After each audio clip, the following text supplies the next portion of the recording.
You know, it's interesting. I used to say to my patients all the time that I feel like mental health, I look at it like a pie graph, and like 25% of it is the circumstance. So it's like what's going on in your life right now and how you're reacting to it. 25%, and this is my opinion, this is not based off science, just so the listeners are really clear on this. 25% is based off of the way you've been modeled or your traumas and like what's happened to you in your life. And 50% of it is physiological. Dr. Mindy here. Your body is in a war zone. Different parts of the brain get activated depending upon how stressed you are. When you look at it from that inflammatory. It's interesting. I mean, that has some merit to it for sure. And you can't control everything. I'd say.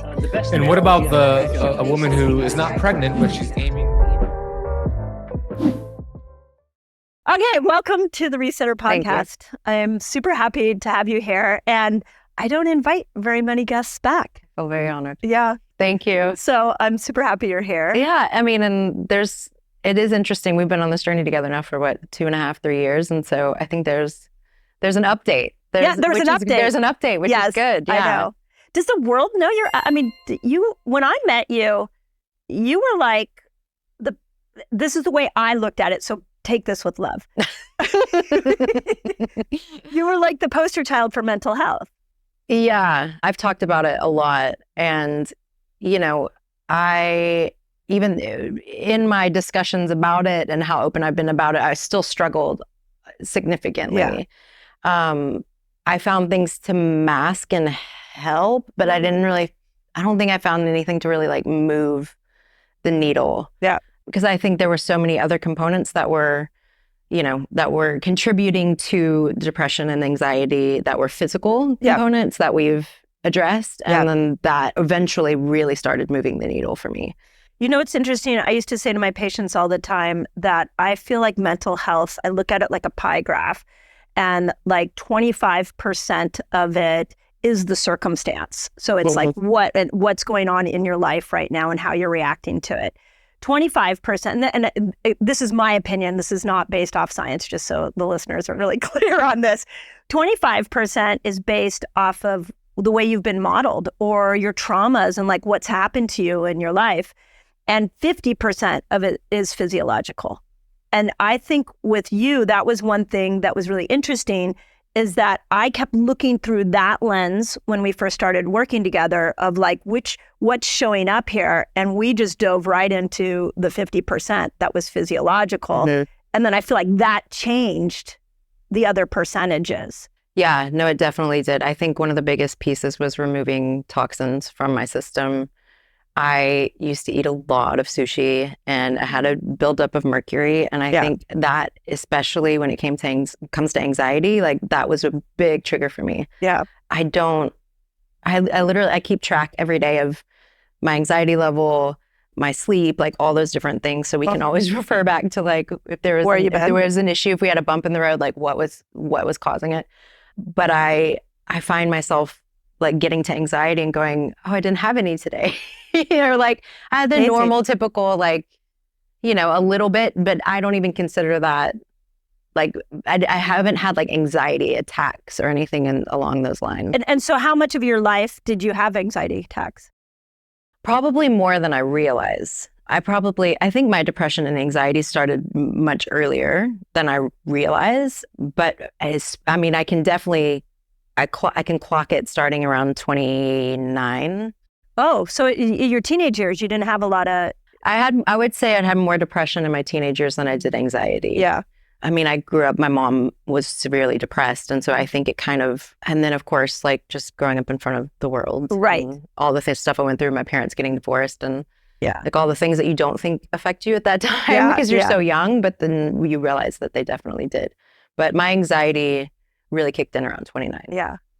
And I think, one of the things that I find really intriguing about you is and I love this about you, is like your willingness to be so transparent and to give back. Like, I think when we first started working together, there was a lot of top discussion around your mental health. And you were so generous with just showing up to the world and saying like, yeah, this is who I am. This is how it's been. And I think a lot of people get stuck in that. They get stuck in their the labeling of their condition because it's almost like they own it. And well, it does become a piece of you if you allow it. You know what I mean? It really does become a part of your personality. yeah, I mean, truthfully, I didn't see a way out. I know you saw a way out for me. But I mean, we'd have these discussions and over again that you would, coach me through what you saw for me. But there's, when you've been in that state for so long, like you don't really know that there's an open door. because it's so close. Yeah. I think this is about health in general. Even for me, like I have people that I go to when I'm just like, I can't solve my own health puzzle. I need you to look at this, because I think we're so close to it that it's really hard to navigate your own way out of it. And one of the things I want to do today is really talk about all the pieces we put together, because the other thing that I think happens to people is that they think there's one way. Yeah. No, that's the thing that I've learned is it's very personal for you. Very personal. Yeah. And what people claim works for them may not work for you. Yeah. And something that, and vice versa. Like there might be something that's like not working for other people, but all of a sudden it's like the thing that works for you. So I think I find myself, I'm a guinea pig for, I'll try mostly everything once. I'm up for it. Like if it's gonna, move the needle on my health, then yeah, let's try it. Yeah, which is beautiful because not everybody's willing to do that. Yeah. So, and that's why as we go We've tried some crazy stuff. We've tried some crazy things. And now, as we go through all the things you tried, and I want to try to put it in a formula for people so that they can walk away from this conversation and pull out what they need to do for their own health. But I want to go to that moment when you decided, like, I need some help. I'm not doing well. Because you did work before you and I started. Yeah, I mean, I've done plenty of mental health work and therapy and different kinds of therapy, and I just really have never looked at the physical component of my mental health, which there is a huge component, as we discussed. So I really think it was recognizing that I'd been struggling for a while, like maybe 3 years. I probably started going into perimenopause earlier than I realized. I had gotten off the pill and kind of had no idea where my hormones were or anything at that moment. And I found your book, and then that kind of opened my eyes up to everything I did not know about what I was about to go through as a woman. And so I figured now's the time to start getting this, in order so I'm not miserable, even more miserable. Right, right. We all go through some form of misery with menopause, yes, I feel. we do. But it could be a lot worse. Like the challenges that I have now, I really do stop and think about that often. If I wasn't doing all the things that I'm doing now, how bad it would be. Because I definitely, like, no one tells you about menopause, and the only thing that you hear about menopause, I heard from my mother, and it was like, it's miserable, you hate life. Like, it was just all the negativity, which there's plenty of it to, plenty of negative things to be said about it, but we're just not informed. And so I had to start informing myself in order to take control of my health. Did you think, so you were 39 when we first started working together. Did you think you were in perimenopause? I think so. Yeah. I had for like probably 2.5, 3 years had just like was struggling with energy, brain fog, like just so many different, like even I feel like my personality changes, like things that would really irritate me that it just wasn't normal. Like you were observing your personality. Yes, my personality was changing. I just didn't feel as vibrant. And I think I definitely, once I got off the pill, that was all, my hormones were just kind of, they didn't know where to land. How old were you when you got off the pill? Maybe 37. I think I was around 37. Yeah. Yeah. A lot of doctors encourage people to stay on the pill forever because they don't have another thing on the other side of it. Did you have any adverse reactions to getting off the pill? No, I don't think I did. I mean, but then, like I said, my hormones didn't know where to land because I'd been on it for so long. And that's when I was like, okay, once I heard all the information you had in your book, I was like, okay, I think I'm going through whatever this is. I'm starting to. And so I need help. Yeah. Yeah. So when I look at I always like to put a health in some kind of formula because there's so many pieces. I mean, and we're going to go through some of the craziest things that we've done and some of the things that really worked and maybe some of the things that didn't work. But I always think there's this moment, a crisis moment, where there's something inside you that goes, enough. Like, I'm done. I can't think these thoughts. I can't live in this body. I'm not going to do it this way anymore. And so in that moment, you get real clarity as to what you want to feel like, because it's usually like the opposite of wherever you're at. But to go from the crisis moment to feeling optimal, there's this huge gap. Most people literally do not make it through that gap. I mean, there were moments where I felt like I was not going to make it through. And there's still moments where you have to remind me that healing is not linear. We figured this out.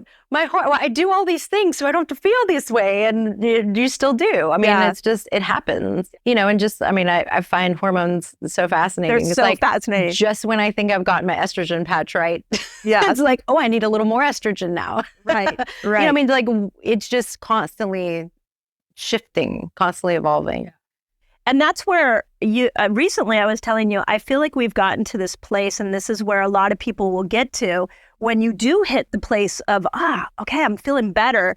Now the goal becomes, how do you adapt to your environment? And as the environment changes, like you go out on tour, the environment becomes more stressful. And then when you come back, now we have to work on, well, what taxed the body? How do we help it? So build those reserves back up, which I think is why when it comes to hormones, just when we get them right, I go on tour.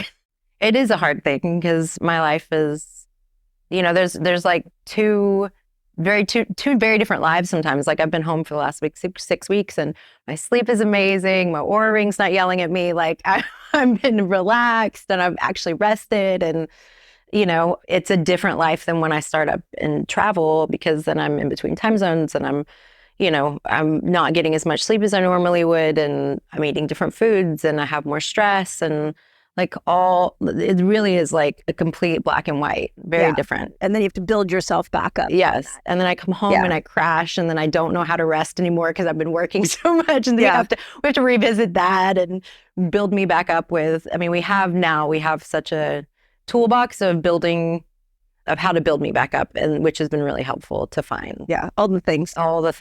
When we first met, one of the first things that I remember is that you were really big on counting calories. Do you remember that? I still do. Oh, you do? Oh my God, you just keep it from me. I still do. No, I keep track of what I eat. Okay. But some days, like some weeks, I'm like, I maybe will look at my food maybe 3 times. But sometimes when I'm on the road and I'm just eating random stuff, that's when I kind of like to keep track of it, because just for me, sometimes you can put a gazillion things in your body and you don't realize that you've done it. That's usually more when I keep track of it. When I'm home, I'm pretty much in a routine of I kind of eat similar things, and I have my kind of a routine of home of food. But yeah, when I'm on the road, let's keep track of it. But it's not like I'm doing it to lose weight or anything. I really like making out a list. This is a problem. I enjoy my lists. See, I keep all my anxiety lists and my sleep lists, and I have all the apps for everything. I do a lot of lists. Yeah. And I enjoy it. It's like when I get up in the morning, it's part of my morning routine is how did I feel? It's kind of, you take stock in how your day was. Yeah. No, I mean, if you're going to make a list, you might as well make a list about things that are important to your health. So I think that's really good. Okay. So, but I know you remember this. One of the first things we did is put the continuous glucose monitor on you. What do you think? Because that's a big thing for my community. I really, deep in my heart, feel like we would change the metabolic mess that the world is in if we put one of those continuous glucose monitors on everybody. Yeah, I mean, it was eye-opening to see, what my body was doing. And I haven't had one in a while, but I feel like I got to know what foods triggered it, what didn't, how to stay, if I was fasting, what not to do in that fasting window, did cream in my coffee spike it too much, that kind of thing. So yeah, I think it really helped me understand how to eat to especially when I was fasting as much as I was at the time, to really kind of understand what that does to my body. I think it internally motivates people too. Like I could have told you all the right things to do. And there's a point I think that you can reject the information because it's difficult or it's just like confusing. But when you actually see it real time, now you're in ownership over your food because you eat something, you can eat what I recommended, you can fast the length I recommended, and then you actually see it real time. But I want to talk about what happened to you when you fasted because I think I don't talk about this enough. I'm a lemonade gal. I like to let's go to the lemonade. Let's talk about the upside of everything. But I think it's really important because so many people that listen to this podcast fast and not everybody's had a great experience. And you were one of them. I definitely, fasting, talk about something that brings on anxiety. Fasting for long periods of time, well, for me, a long period of time because of how I react to it is like, a 16-hour fast is a long fast for me because around 13 hours, I'll start to get anxious. So whenever my body flips over into ketosis, for some reason, I start to have this like body anxiety and it's uncomfortable. And so I get anxious about having that feeling. In fact, the last 2 days is the first time I've gone 16 hours in a while. And I've had a different experience this time around, which may be contributing, or like everything we've done for my health may be contributing to that different experience. But yeah, it was a very uncomfortable feeling. And I wasn't hungry. It wasn't about like the food or anything. It was just, even with my glucose monitor, I would have a spike in my blood sugar when I started to flip over into ketosis. But then I would check my ketones and my ketones would be completely fine. Like I was still in ketosis. So it was really interesting how my body reacted to that. Yeah. The experience you had based off your numbers did not match what typically should be there. So where my brain went with this, and then again, I think this is helpful for people who have that same experience, is at first I thought maybe you have too much adrenal stress, maybe your life is too stressful, and so now we're adding this other stressor on. And so the anxiety is coming because progesterone stores are low, cortisol levels are high, and so we put you into this fasted state and it raises cortisol even more, tanking progesterone, now you're anxious. That does that sound right? I mean, that could be possibly one of the issues. I mean, the other issue that I was having was my B vitamins were not my B vitamins basically like weren't actually going into the cell. Yeah. And that possibly was contributing also. Yeah. I mean, there's we still haven't really figured out what it is. What it was. Yeah. But that I have over these past couple of days had a different experience, which is great. So. And so this is why I think that part of the story is really interesting because here we are 2.5 years later. And you are like, okay, I went and tried it again, and now it's different. Yeah. So because we've done so much repair work, and one of the things that I always say is that fasting is for everyone, and I get so much criticism on that. And why? Why do I get criticism, or why do I? No. Why do you get criticism? Because people say I tried fasting, it's not working. It's tanking my thyroid. My doctor told me not to do it. I mean, you can give me every reason why somebody shouldn't fast, and I've got an explanation for it. To me, fasting is a healing state you put your body in. It's like sleep. Sleep is good for everyone, but just because but not everybody can sleep. I mean, talk to a few menopausal women, I'll tell you. So it's a training, and it's a way of getting you have to figure out what blocks it and why your body's not going there. So the B vitamins, so that the fasting is a natural state that we should all be able to go to. But that's right. Clearly something's blocking that if it's not working. That's right. Got it. So then your work becomes to figure out what's blocking you. Right. So that's what we did is like, I thought about stress, and we can talk about that in a moment, but we also looked at the gut, and we tried all kinds of things with the gut. I'm curious, what do you think was the big thing that changed the gut? I don't know. It's funny. That's the one place that I'm still like, because we've thrown probiotics at me and a bunch of different things, and it actually bloats me. Yeah. Still to this day. So that's one thing that hasn't like really changed. What do you think changed my gut? Well, remember we ran blood work on you and you had pernicious anemia, like you weren't getting, and so that's why the B12 shots and everything were helping. I think the LDN helped. Yeah, quite possibly. That was a big turn. And for people who don't know what that is, low dose. Now, that was really interesting because you were happier. That was like one of those, there was a few needle movers that I'm like, whoa. Like I saw a different side to you, and that was one of them. That was definitely one of them. Yeah, I would say that that's been a huge thing.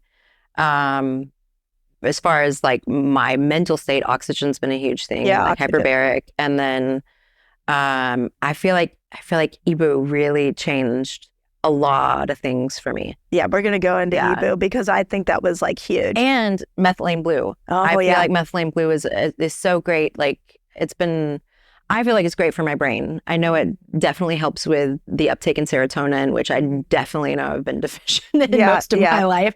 So taking that, I feel like helps with energy, and it helps with my mental health. Yeah, those are some pretty big things of And again, everything's compounding because we would do one thing and then I would watch how your body responded, and then we switch and do something else. And, by the time we got to Ibu, which for people listening, we'll explain what that is, because that was such a big needle mover that I want to really emphasize it so people know it as a resource. But I think everything just started to build on itself. And then you got momentum. And as you got momentum, you're like, okay, what else can we try? What else can we try? So I think that really worked. The thing that didn't give you psychological momentum, but I think if we look back now, that was really great, was the heavy metal detoxing.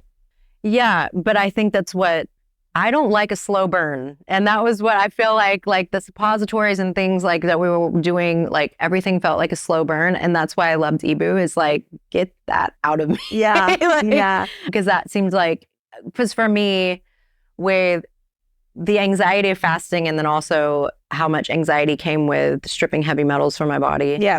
I mean, those 24 to 48 hours after, like really stirring that up inside of me, I'm like, oh my God, I want to kill the world. Yeah. So to be able to find something like Ibu, which was more of a direct shot, was super helpful, because I feel like between fasting that wasn't working at the time and trying to get these, metals out of me, it was a lot of, I was really tired a lot. Like like we had to find pockets of time in my schedule to be able to actually take me through that process, because it was very debilitating. Yeah.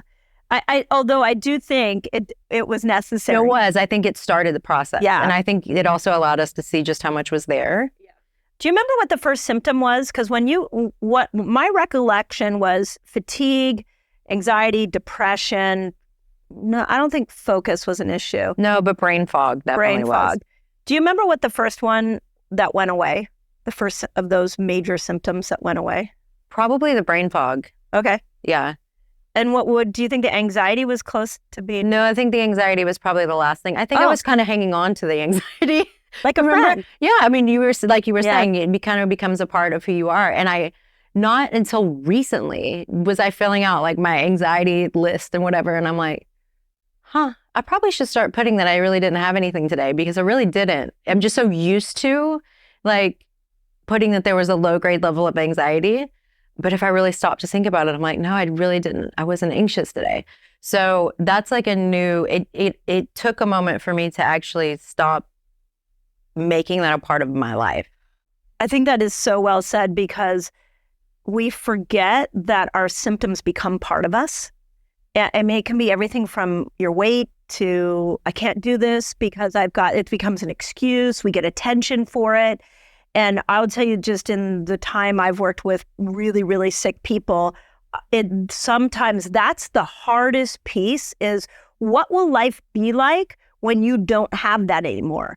And of course, the natural answer is, oh, it'll be amazing. But you got to think this through, because people might not give you as much attention. You were the mental health poster child. Like, you're not going to be that anymore. Like, you're going to be a different version of you, which might. I'm the healthy version of the mental health poster child. There we go. Yes, you can be the happy version. Yeah, the happy version. I mean, look, I still struggle. I have my moments of that, but it's transitory, where in the past it wasn't transitory. It was just like a constant state. Right. So, but I think that's just human. We forget that like we have these, we're a vast landscape of emotion. Yeah. That we bounce in and out of like all day long. And so we can't always be happy. No. For me, letting go of those pieces. Sometimes I feel like it's been in the past, the only way I can get rest is if I can show people like I'm exhausted I'm depressed, or there's got to be like something. There was always something attached to rest for me. The only way in my early childhood, working, like the only way to get rest was to be sick. And so I definitely had that correlation of the two things for a long time. So I know I would come off the road and make myself sick. Like I literally, it was unconscious, but I was good at it. Yeah. And I had to, when I became aware of that, like start to unwind that cycle. And that's why I think anxiety was last to go, is because it's just been a part of me for so long. Okay, so this is a really interesting concept, because I think when we want to rest before a crisis has hit our body, we don't get a lot of sympathy or empathy from others. I recently had this exact thing happen to me where I was like done with traveling. I was done promoting Fast Like a Girl. Like I just wanted to rest. And I had to cancel a couple of really important events that got very little sympathy from the person who I canceled on. And I kept saying to my team, I was like, if I had a cancer diagnosis, if I had COVID, if I had something, and I called them up and I was like, hey, this is going on with me, they would be like, oh my God, I totally understand. But instead, what I was saying to the people that I had to cancel on was, I've hit burnout. I can't get on another plane. I need to just rest, and I got nothing. Well, because no one else knows how to rest. Do you know what I mean? Like they don't know how. And so we're all, and when someone asks for that, it's funny. I'm going to Australia soon, and we're talking to this IV company, and they're like, oh, the first part when you're there in February, all our nurses are gone for vacation. And I'm like, if this was America, nobody would shut down. And that's the thing. Like we're so used to continue, go, go, go, that nobody else knows how to rest either. And people can't see burnout. Like, I've had, EBV for off and on, like that's lived in my system for a long time, and I'm exhausted sometimes. Like people can't see how tired you are really. Like, and so I don't know. And everybody else is tired. That's the thing. Everybody's tired. And so like, and they're edgy. I'm exhausted. Well, so am I. Like nobody has any empathy for that, So true. Do you think you've been burnt out before? Oh, many a time. Yeah. Yeah. And how do you know when you're burnt out? Oh, I feel I just have no desire to do anything. Yeah. It's when I really burn out, I have no desire to get up and wash my face, brush my teeth. Like that's when I'm like really done. Yeah. Yeah. And here's the challenge with burnout, because I've also been thinking about this lately. I feel like I hit it like in December. I was like, I don't care anymore. I'm withdrawing. Yes, that's the thing. That's what happened. Yeah. And so I was telling my therapist this. I was like, I just think I need to just withdraw. Like, I don't really care about putting out a good product. I don't care about anything. Is that burnout? And she said, well, you have to, we started to have this conversation about what burnout meant. And I said, here's the challenge. And I don't know if this is a woman thing. I don't know if this is just an American thing. But every time I've hit burnout, I always find this place inside of me to dig deeper and push through it. I don't think I've ever truly honored a burnout moment. Have you? Yeah. I think there's been parts of me that have always had to push through something. But I really started to feel burnout at the end of this past year. But I knew that was going to happen, and I had planned on nothing, like for a good 4 to 6 weeks. Yeah. So I think I've learned how much I can handle before that gets there. Talk to me a little bit about the brain scan that you got from Amen. Looking back on that, do you feel like, I know you were like really nervous to go get it. Do you feel like it was helpful? Do you feel like you got insight from it? I think to see how sleepy my brain actually was helpful, because I feel that. Yeah. I take Vyvanse, which is a stimulant. I'm on a very, very low dose of it, but I can tell like that wakes up my brain. And he actually took a scan without Vyvanse and with Vyvanse, and how it as he kind of says, plumps up my brain in certain areas, that it just alivens it. And it definitely helps. So do you feel like having that kind of test was really helpful for you to understand your brain? It was just nice to understand myself, because I feel like sometimes we can get in these, or for me at least, I can kind of shame myself around certain things about me. Every woman. Right. Like, and so I'm like, I was, this kind of sleepy brain for me. It just made a lot of sense. Like when I actually saw it, I was like, oh, I don't have to, all the things that I didn't know that about myself. And so now, like, all the things that I feel like sometimes I could shame myself over, like, oh, it's actually happened. Like, I can see it. It's physiologically like happening. So, I wanted to point that out, because I think sometimes testing is really helpful. Yeah. Sometimes I fear some tests, because you find yourself attached to it, or it becomes part of who you are. Like with Epstein-Barr virus, I was really nervous for you to get an Epstein-Barr virus test, because I was like, oh, I don't want you to walk around saying, I have Epstein-Barr, I have Epstein-Barr. But sometimes those tests can, like, I thought your brain scan looked really good. Yeah, no, it did look good. But like I said, it was nice to see, like, the things about my personality that I sometimes can be harsh on myself about was right there in front of my eyes, which was great to see. Yeah. Yeah, the EBV thing is, I mean, I had mono when I was 16 and worked through it for like 3.5 years. It didn't even show up on my test. So, and that was like in the height of everything that I was doing. I was working so much. And so to work through that kind of exhaustion the way I was. And then, after I had COVID in the beginning of 2020 or 2021, I think 20, something like that. And 21. After that, I really struggled with energy. Exhaustion. Even more so than usual. And that's when we finally decided we needed to test EBV again. And then when we worked with EBU for that reason, I feel like it's really changed my energy levels. So let's talk about EBU. And when I talk about EBU and methylene blue, because those two were the ones that I feel like really shifted your energy. And NAD also. Oh, NAD, that's right. My protocol with it is I'll usually do like maybe one, if I'm really busy, 2 IVs of 500 milligrams a month. And then I've started supplementing every day when I'm busy, or every other day when I'm a little. You do the suppositories? I do the suppositories, yeah. And it all acts very different in my system. So the 500 milligram IV like definitely is a boost of energy for probably a solid like 4 or 5 days after. The shots just kind of keep me going. And I do find that my sleep's better with an AD. And then the suppositories, I feel like the suppositories really help with my REM sleep. Oh, that makes sense. Yeah. And so those I'll do if I'm busy, I'll do that and the shot like maybe a couple times a week. Yeah. And just to fill everybody in, NAD stimulates the mitochondria. And so it nourishes it so the mitochondria can detox the cell, but also can make ATP, which is energy. The IVs have a protocol where you do 4 a day or 4 in a row, and then you can do them after that in more spaced out. Yeah, which I did. My first round was, I think within 10 days I did like four different treatments. Yeah. Yeah. And those can be painful. Do you remember them being painful?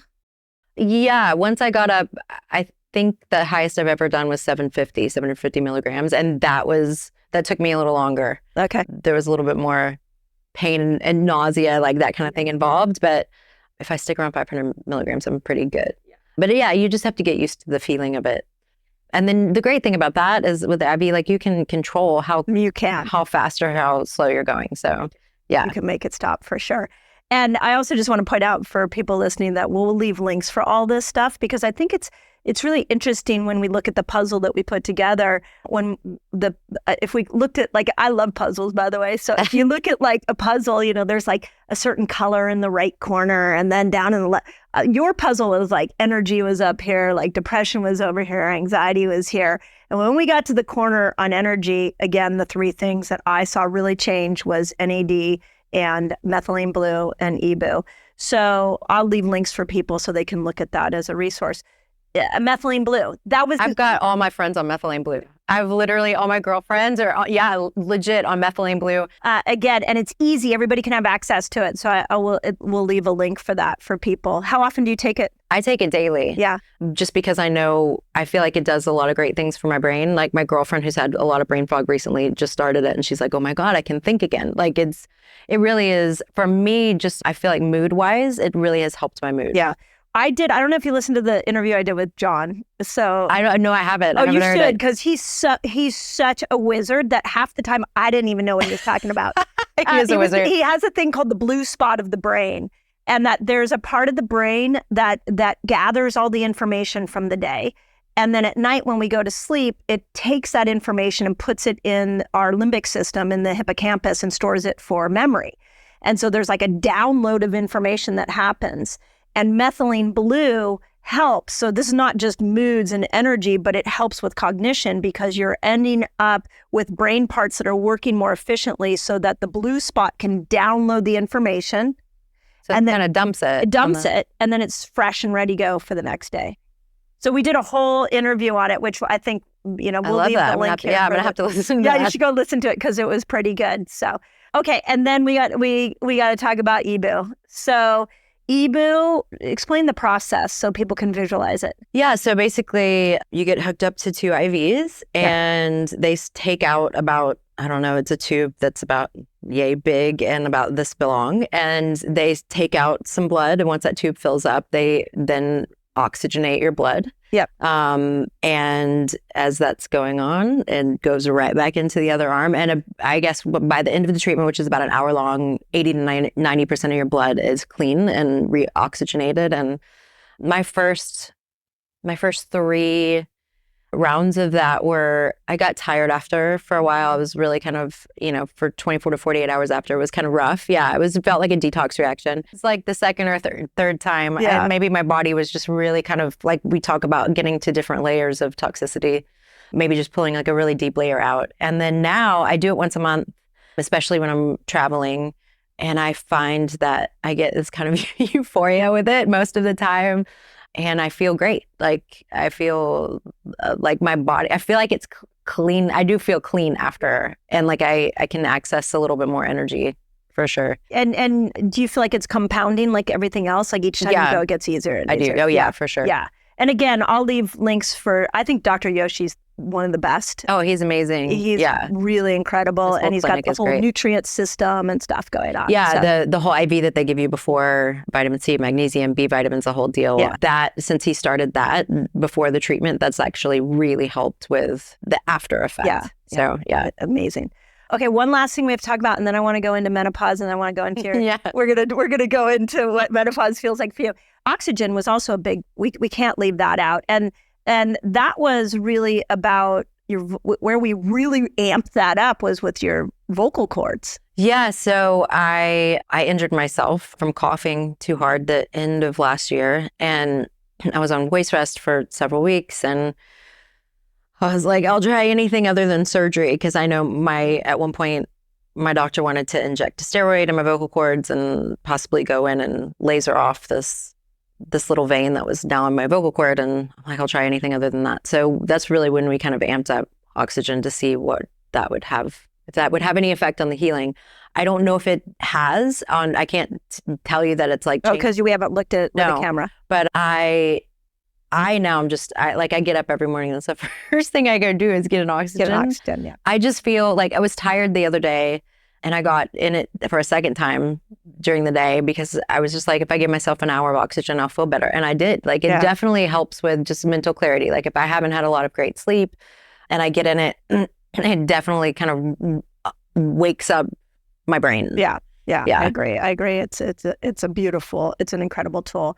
And when I look at the reason I wanted to walk you through all those tools, I feel like they all were really necessary. Now, not everybody has the financial resources to get those tools, which is why I think something like the methylene blue, it's not very expensive and it really can be powerful and fasting. Like there's a lot of other tools that are, but when at your level, your performance, your history, what you're trying to do with your body, those became very, very important. And there was so many of them, so that we needed to do. So yeah, and we really had to, like, I was afraid. I mean, there was so funny. I was really afraid to do NAD, and then I was like, well, you're afraid of this everything. Hebrew thing.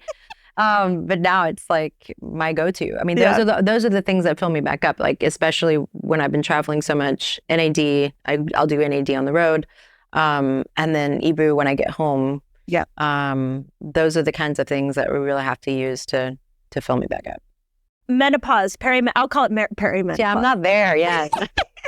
How would you describe it? Like, how do you feel about it? Are you anxious? Yeah. How do you feel about what's coming down the road? I actually have a lot of grief around it. Oh, I do. There's something, I mean, I've never had children of my own. Yeah. And so, like, to think that that's a piece of me that I could, that it is winding down. Yeah, it's not it's not done yet, but it's winding down. Like, I don't know. It's not something I'm dealing with the grief of it. It's not like it's changing my mind to go and have my own child. Can you imagine having a child right now? We've talked about that. I can. There's a part of me that I would absolutely love it. Yeah. And at the same time, like, I know that my whole life would change and I would throw myself into that child. That's what's been so great about having stepsons is like, I never really had to be that way. That's you know what I right. mean? I always got to be like, chill and like, it's your kid. I'll let you handle it. And I was always, I'm here for you if you need me, Oh my God. I definitely would not. I did. parenting. I got the best of all the worlds, but I definitely would not be that way. No. Yeah. But I can imagine that, I can imagine There's grief. there is a grief. I mean, I even went through, I think I've told you this before, that I hit a point in my perimenopausal years that I was just like so frustrated and I couldn't find the door out. I think that's the problem about menopause is sometimes you can't mentally find the door out. And I was meditating and I had this thought, like, stop being so mad at my ovaries. Like, my ovaries, What did they ever do to me? Like, every single month they've shown up and released an egg. And they've done it very rhythmically. And now they're going into retirement and they produced two beautiful children for me. So there was like this real, if you think about men don't have an organ inside them that stops working. Right. Well, and that's the thing. There is a bit of death that goes along with it. Like, there's a real reason why grief shows up, I think. And yeah, I don't think I'm afraid of it. It just makes me a little sad. Yeah. Are you scared of aging? No, not really. The most annoying thing right now is the 5 pounds that I can't seem to move. Yeah. I'm like, where did this come from? Because when I started, we did start me on a low dose estrogen patch, and since then I'm like, oh, my body's changed a little bit, but we had this conversation last night. I'm like, why? You're wanting to go through it perfectly. Well, because I'm doing a fitting for the show that I'm about to do, and I'm like, oh, it's like I have to get over the fact that like my body's just shifted a little bit. It's not like drastic where everybody like tell. It's just it's shifted for me, but my mind, I'm not I don't have as many challenges when I ovulate, or, there was all these things I was dealing with my cycle where it was just, I would have these like 3 or 4 days here and there that were just like really intense. And ever since we started with estrogen, I'm much more even keeled. You're not as bitey. I'm not as bitey. And like, I'm sure my husband's excited about that. And so, for me, like just mentally being able to be clearer and a little more stable has, I give up a couple pounds. Yeah, right. Yeah, I mean, I think we've talked about this. I think this is a really big challenge when we're going to bioidenticals, especially. It's like, okay, do I want mental health? And yes, I would take mental health over any other health, any given day. But am I willing to carry these extra 5 pounds in places that don't feel good? And a couple of years ago, I would say I would not. I would have been like, oh no, I'm not. Like, take me off this patch. Yeah. What about like wrinkles? Have you thought about doing Botox? I have an amazing facialist that like zaps my face into submission, and like I have beautiful. Not. Thank you. I have not put Botox in my face in a long time. I did a long time ago, way too young. Yeah. It was just, because I was afraid of getting a wrinkle, but now like I like my face to move and be expressive. And it's not to say that I won't. Like I don't know. I'm not against it. that's not the path for me right now. Yeah. I think that it's just, there's too much on the toxic load that we just don't know enough about. So, it's so true. Yeah. And that's when you really think of what you're putting in your body.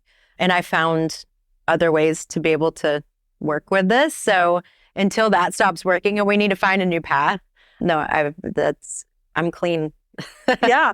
Okay. And what about your breast implants? Yes, they're still there. Yeah. What have you thought about for those? I like them. You like them? They're friends. I like them. Eddie's happy with Yeah, them. exactly. It was so not good. going anywhere. Yeah, I was telling you, I was like looking at myself after the shower and realized like I don't even realize that they're there anymore. Yeah. No, we've talked about this. Like that's the one thing. It's a big commitment to commitment. Yeah, and I haven't been willing to go there yet. And not that I'm not willing to talk about it, because we've actually had a lot of discussions about this. Yeah. But that's, like you've always told me, that's a big commitment. If we can let's see where we get without that. And then if there was any toxicity from that, I think EBO's definitely helped. I have never found, like I've done my research on it. I've heard a lot of women talk about the issues that they've dealt with. And I don't find myself relating to those. And if there was anything there, like I said, I think we found ways to clean my system. So it's not to say that I won't ever take them out, because at some point I'm gonna have to figure out what to do with them, because they do expire at a certain point. Yeah. So we're coming up to that in the next few years. So I'm gonna have to figure out what I want to do, and if there's another way to remove these, then yeah, I'm open. What blew me away with you on the breast implants, and why I want to bring it up to my audience, is that I think there's a lot of messaging out there that like breast plant illness, you got to get them out, And I would say I was in that camp until I walked your health journey, because in the back of my mind, I was like, I literally was asking myself, like, can we do this without cleaning up your mouth and cleaning and taking breaths out, like, and just taking every toxin out of the body? And we have. I mean, EBO was such a hero there, and everything we did, but we've been able to do it without. So the reason that toxins become symptomatic is because the body can't adapt anymore. And so it's like overloaded because there's way too many. But we pulled so many toxins out that the body is regulating and adapting if those are still toxic issues for you. Yeah, no, it's definitely, I haven't, like I said, I've done a lot of research on it. It's definitely a conversation we've had, and it's not something that I've shut the door to at all. But I haven't noticed the symptoms that most women talk about. Yeah. If I did, and that was something that I definitely related to, then it would be a major conversation for us, for sure. Yeah, it's just a big process. Yeah. Do you take the week before your period and try to just chill out? Yes. When I'm home, absolutely. When I'm home, you'll find me on my couch most days when I'm home, no matter if I'm right before my period or not. But when I'm on the road, I mean, sometimes it's just my schedule just doesn't lend itself to that. I keep wanting you to map your schedule around your hormones. But then my period will start like 3 days early, and then I'm totally screwed. I'm like, Then I end up with a show somehow on, my period. But if I am, I will let my body rest all day until I have to. But I mean, I'm going in to do this thing in Australia, and like my first 4 days of shooting, which are like 15-hour days, I will be on my period. And your period, I will be on my period. Before, but that'll be okay. That on your period won't be as bad as. It's like 2 days before, and then start. That is the chance. It's the 2 days before that are like the war. I'm not going to be there. I know that, and I feel sad for him. Jet lag. It'll be great. Yeah. Okay. Talk about what you're going to do, because this may be the greatest hack. Human experiment of all time. Yes. So talk about it, because I think we'll have an update. Yeah. So we will. So I'm actually going to film The Voice. I'm going to be a coach on The Voice in Australia, and also in the UK at the same time. Because you're an overachiever. I am. I mean, if I was going to do it, I was going to go big. So the UK and Australia overlap by 5 days during this one period of time, and then I go back to film Australia, and then I don't go actually to film the rest of the UK until May. So I have a show May 8th at the O2. And then after that, then I stay and then film the rest of it. But there is this one overlapping week. So I'll be flying from LA to Sydney for 10 days, Sydney to Manchester by way of Dubai for 5 days, and then back to Sydney for like 2.5 weeks, and then home for 2 weeks, and then back to Sydney, and then home.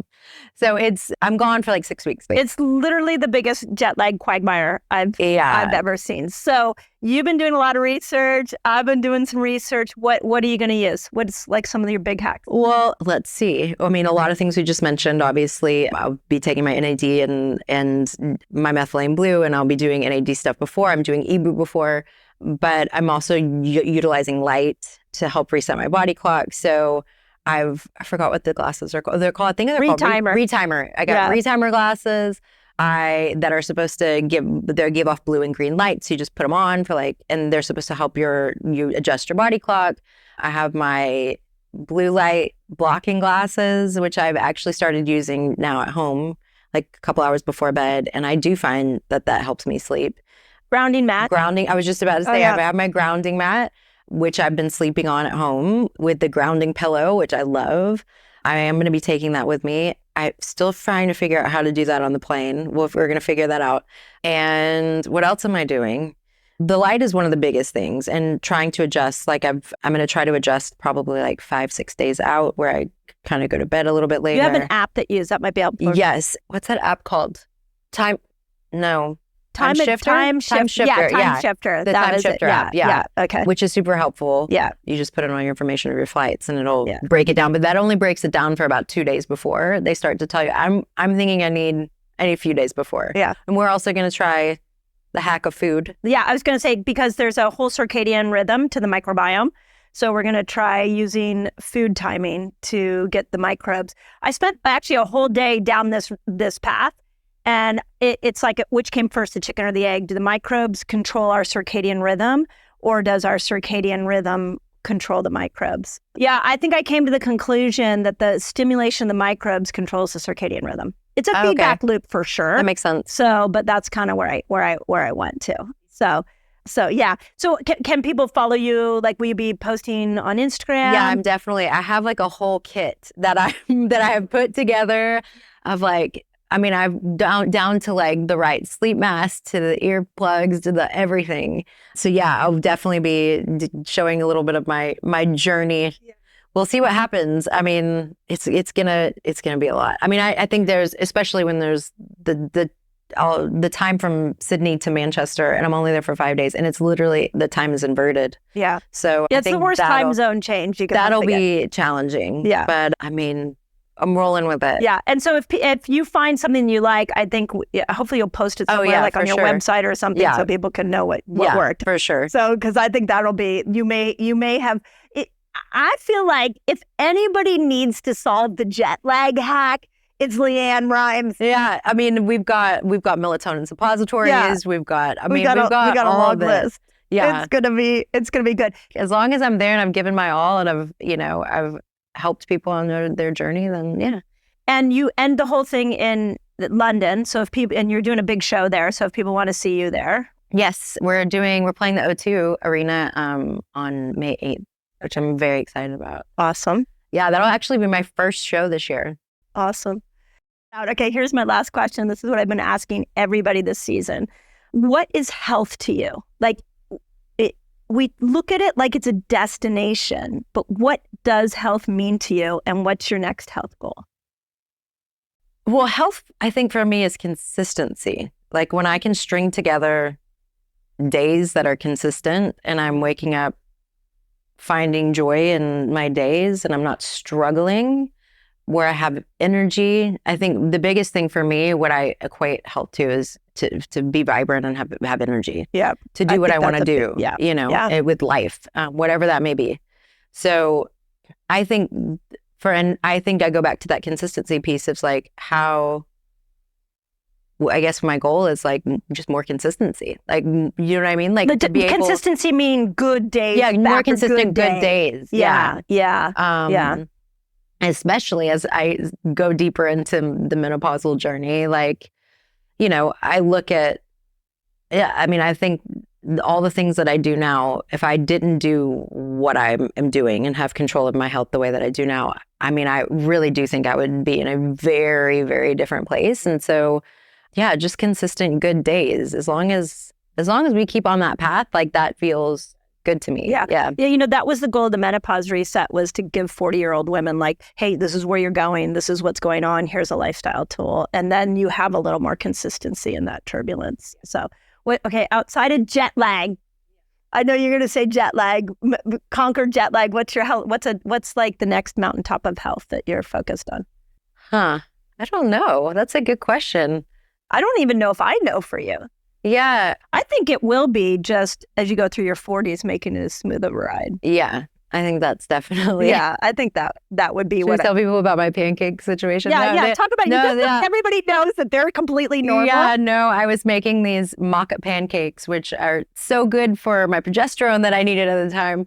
And I flipped out when they weren't coming out. I was using different flours than normal, and they just were thicker than I wanted them to be. And I literally thought the world was ending. And I picked up Vox or a Vox Mindy, and I was like, oh, I think I just had one of those moments that you speak of. Yeah. That you speak of.